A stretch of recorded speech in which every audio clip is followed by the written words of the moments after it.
G'day, welcome to Bikes and Bits 1000. Today we've got a special day.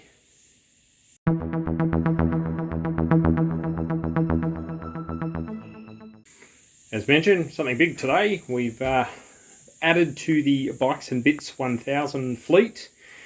So without further ado, let's have a look at the new bike.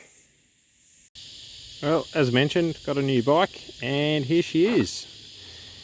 So it's a 2008 Yamaha FZ6N. I've had a Yamaha before, I might have mentioned in the previous video, and yep, so I've just picked this one up. So you're going to start seeing this one a lot more on the channel, because this is my project bike. As you can see, it's in pretty good nick. The colour I wanted, black colour. That box will be coming off. Quick Smart.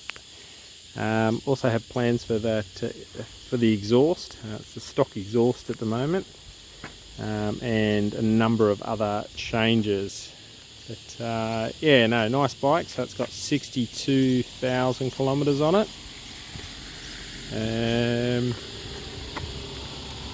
Yeah, just give you another look around here. That's all pretty good. Needs a few little things done to it, but that's the whole idea. Thanks for joining me as I showed you the new Yamaha FZ6N project bike. If you like the sort of content, you want to see more, please make sure you like and subscribe, helps me out, and catch you on the next video. Cheers!